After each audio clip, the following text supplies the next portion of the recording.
ఆయన దేవర్ మూవీ మీద మీ ఎక్స్పెక్టేషన్స్ ఎలా ఉన్నాయన్న? హై ఎక్స్పెక్టేషన్స్ ఉన్నాయన్న. నాకైతే చాలా ఎక్స్పెక్టేషన్స్ ఉన్నాయి. ఎందుకంటే ఎన్టీఆర్ యాక్టింగ్ ఏంటి, కొరటాల శివగారిది ఏంటి, ఈ రెండు కూడా కాంపిటీషన్లో వస్తున్నాయంటే మనం ఓ రేంజ్లో ఊహించుకుంటాం. అందరూ కూడా ఫ్యాన్స్కి కూడా అలాగే ఉంటుంది. కాబట్టి దేవర మీద అయితే నాకు చాలా ఎక్స్పెక్టేషన్స్ ఉన్నాయి అన్న. ఇప్పుడు చూసుకుంటే RRR ఆస్కర్ లెవెల్ వెళ్ళిన మూవీ కదా, సో ఆ ఎక్స్పెక్టేషన్స్కి రీచ్ అవుతారా మరి కొరటాల శివ?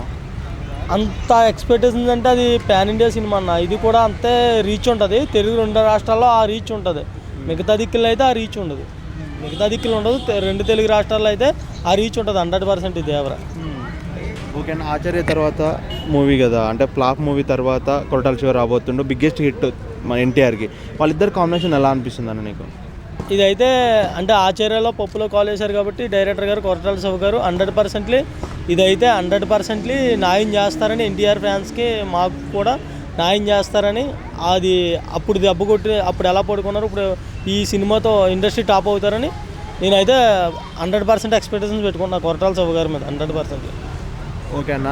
ఇప్పుడు చూసుకుంటే మరి వచ్చిన ఫొటోస్ కానీ గ్లిమ్స్ కానీ డైలాగ్స్ ఎలా అనిపించింది అన్న? ఎక్సలెంట్ ఉన్నాయన్న. వాటిని చూసిన తర్వాత మాకు మూవీ మీద ఎక్స్పెక్టేషన్స్ పెరిగినాయి. ఆ సముద్రంలో కానీ, ఆ కత్తి కానీ, ఆ మాస్ లుక్ కానీ, కొత్త లుక్గా ఎన్టీఆర్ డిఫరెంట్గా కనిపిస్తున్నాడు ఇందులో. అంటే రెగ్యులర్గా కాకుండా ఎన్టీఆర్ డిఫరెంట్గా కనిపిస్తున్నాడు. దాని గురించి ఏంటంటే సినిమా 100% బ్లాక్ బస్టర్ కొడుతుంది. అది థ్యాంక్ యూ.